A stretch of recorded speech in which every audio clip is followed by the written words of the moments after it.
well, I think it was a shock for all of us when the announcement was made, even though it was a strange week when it was building up to it, when you can remember them starting to say don't avoid pubs and don't go in, and I can remember the week of, like, it was really foggy looking back on it. I've really tried to remember the days building up to it. Lockdown on the Friday night, that was it, doors shut. So I think everyone was in that state of like panic of what's gonna happen. And you know, obviously for us it was just at that point in March, when you're a good old Cornish sort of tourist business, it's just that point where you know Easter's coming. So you can go, whoa, winter, which obviously is like pulling a plug out of a bath where all of the money, it literally gets swallowed up to keep you going through the winter. You just can't wait for that Easter weekend and that March to just start to come, and you know then that it's going to be okay again. Especially because we've been here for like 12 years, so we kind of know that we've got good sort of solid seasons and things. I think it was the uncertainty. I think it was really the uncertainty and just, you're almost like in a little whirlpool because you're going around and around and around and you have no idea. Yeah. No idea. Very, very, very, very dark. Literally like week 2, so the first 2 weeks were spent totally trying to sort out the finances of the business. Also, my father has also always supported me on the finance side, but I was always going to be taking it over. So I was then, because of course he couldn't come over, so I was then doing year end, all the returns. I was literally having to learn everything to get that all tidied up as well. So the first couple of weeks was that, and then Alex, who kind of is the coordinator of the volunteers, messaged me and said, Lisa, I'm really worried because there's people not really getting food. Is there any chance you can like do anything? And I read the message and I was like, well, everyone's like on furlough, but I actually had 2 chefs who started with me on the 9th of March, and it was at the time the government had put the 29th of February on it. Yeah.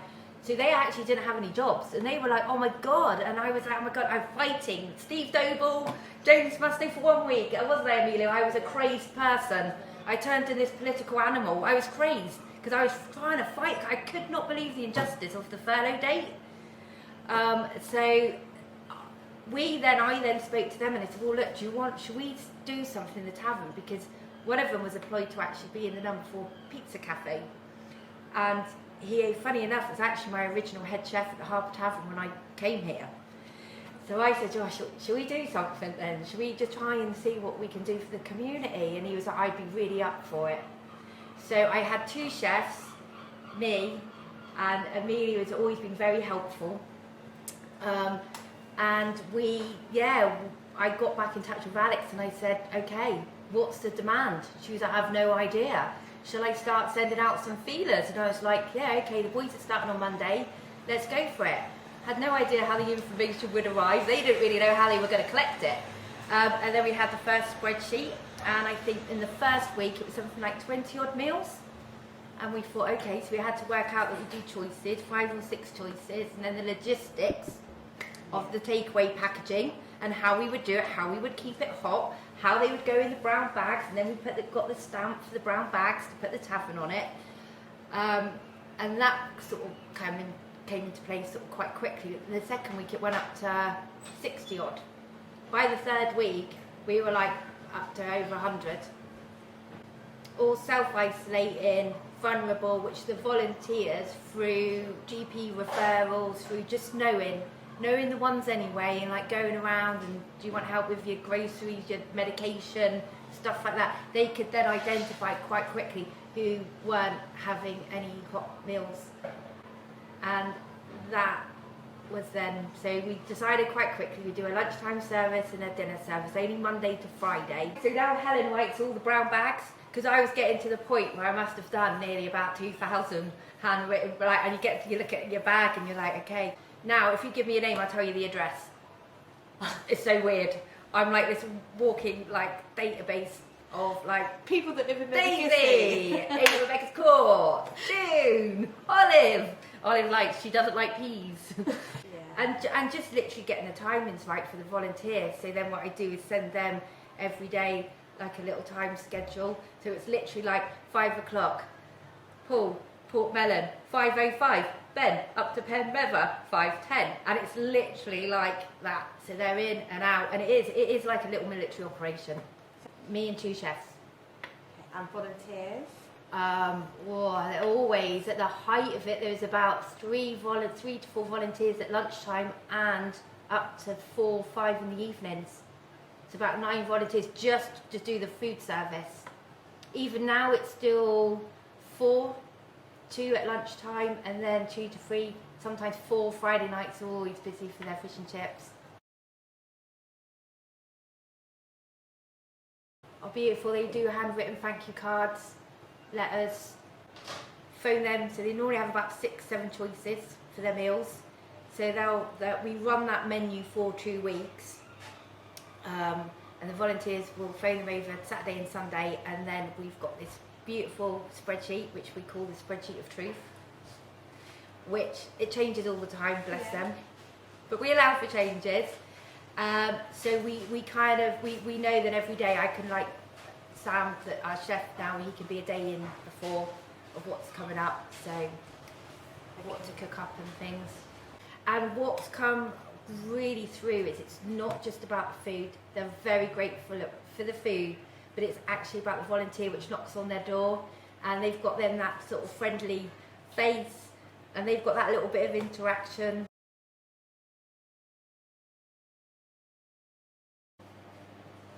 I think just working with the volunteers has been great. I think if I hadn't have done this, I would have worried, because I live upstairs. When you live upstairs, an empty pub, when you used to come down, it's something very soulless about an empty pub. Very quickly, when you shut the door to a pub, it becomes really quite a depressing little environment, because you think of all the energies which normally it has during like the days when you're open, and it was really horrible. So I'm just so pleased that I had the opportunity to do something for just my own mental health. Actually, I think that's really helped me get through the last 12, 13, whatever weeks. Certainly, because it's made me have to get up, work Monday to Friday, have Saturdays and Sundays off, which you never have, do you, really, on the hospitality trade, which is really really unusual. Bank holidays, but I just being part of something. And again, it's been a team. It's been, everyone's cogs in the wheel. Everyone's had to do their little bit to make it work.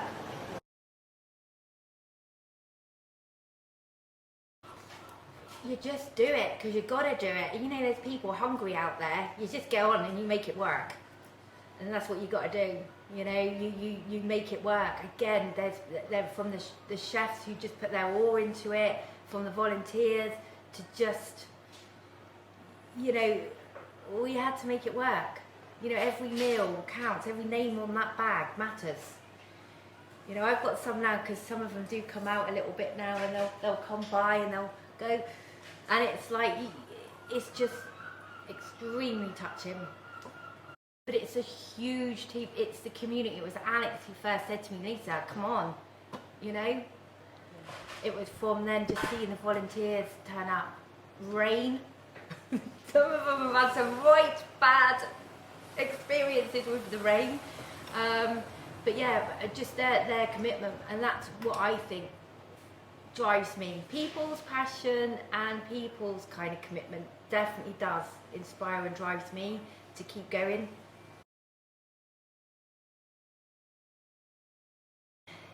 It's a diverse community. A lot of the people who've been volunteering are people who, haven't all been in the village for 100 years. Some of them have lived in the village for a few years. And I've really sort of seen that actually there's a lot of people which have come together. Mevagissey, it cares, doesn't it? It cares. And it just really cares. And I think if you really do care about your community, who lives in your community, then it has been like putting their arms around the village and saying, right, we're going to do whatever we can to protect you. And I have to say Alex has been absolutely extraordinary in her organisational skills. I mean, she hasn't had it easy, you know, and she takes it, she holds it, and she moves it forward, and Mark, who does the spreadsheet, that skill, you know, he comes from retail, that skill, it's lots of people's skills which have come together. Sally doing the video for the memories so that we can capture it. You know, that's Sally coming up with that. She's got the skills to be able to do it, to then capture all of that. You know, in time, that's going to be lovely to look back on that in the museum and sort of see all of that. It's that real group, you know. It really is that, and that's the thing I think which is so lovely, and that's when you get the most, isn't it? When lots of people with lots of different skills come together for one purpose, one objective, and you kind of get it right and it works, you know. And I think all of us, we were all motivated with the same agenda really, and that was let's just get some hot food out. Let's make sure these people are okay, because this could be our grandparents, these could be our aunties and uncles, and especially for the families where their children lived up country, we gave them a lot of reassurance. And that was really, we had lots of messages. Alex had a lot of phone calls from people really saying, that's my mum, I can't get to my mum, and I know that she's getting a meal, and thank you so much to everyone for what you're doing. Now that kind of really resonates, doesn't it? When you think, because you imagine, and we do for VE Day, we did little stickers and little VE cards in there with Happy VE Day.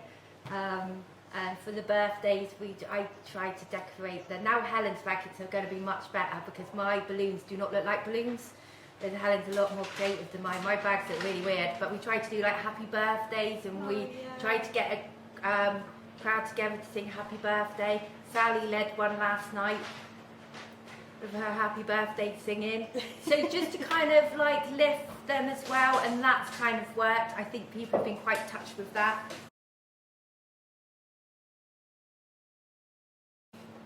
I think the industry has proven that it's resilient. I think it's proven that it can think out of the box, and I think it's proven that, you know, what an important role it plays in communities. You know, I think sometimes maybe people took pubs or restaurants, whatever, for granted to meet up with people, to have that liberation of freedom, to be able to have that cold pint. You know, that's something to eat, that cup of coffee, to meet with your friends. You know, I think people have missed that. I think it might take a while for confidence to return, but I think that will be solid, and maybe in some ways pubs will regain some of the things that they were always there at the beginning for, was that root of the community.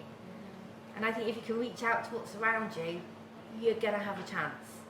You didn't really have that much time to really think about it, you just had to do it. I think that was the thing, you just had to really just do it. We had a list of names, we had a list of meals. It's like, right boys, you need to cook that. We're going to get this out between this time. And the volunteers were like, okay.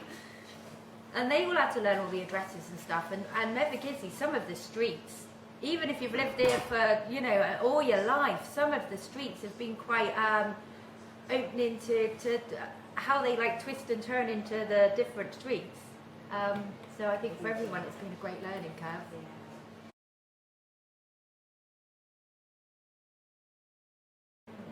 I think that if we can survive till March 2021, we've got a good fighting chance. We're gonna hopefully have a good couple of months where we're gonna be able to do what we can do. I'm gonna get number 4 open, and I'm hoping to get some events in for winter. So if we can look at it as I can't rely on one aspect of the business. I need the tavern to do a little bit, I need number 4 to do a little bit, and I need some events. If we can do that, I've got a chance now that people can keep their jobs. And now it's kind of looking at, because you've got to kind of look at an exit strategy, and it's been really difficult, I think. Now especially, it's lifted even more. There's still the need there, especially because there's a lot of people who aren't going to want to come out now it's busy. I've got a need now that I've got to try and also now run it as close to the Harbour Tavern doing takeaway as possible. But not lose sight of I've always said that we'll do it to a natural end. Plan going forward. Fingers crossed we get through the other side. There's no guarantees, you know, but I will fight. I will definitely fight. I've got a team to fight for.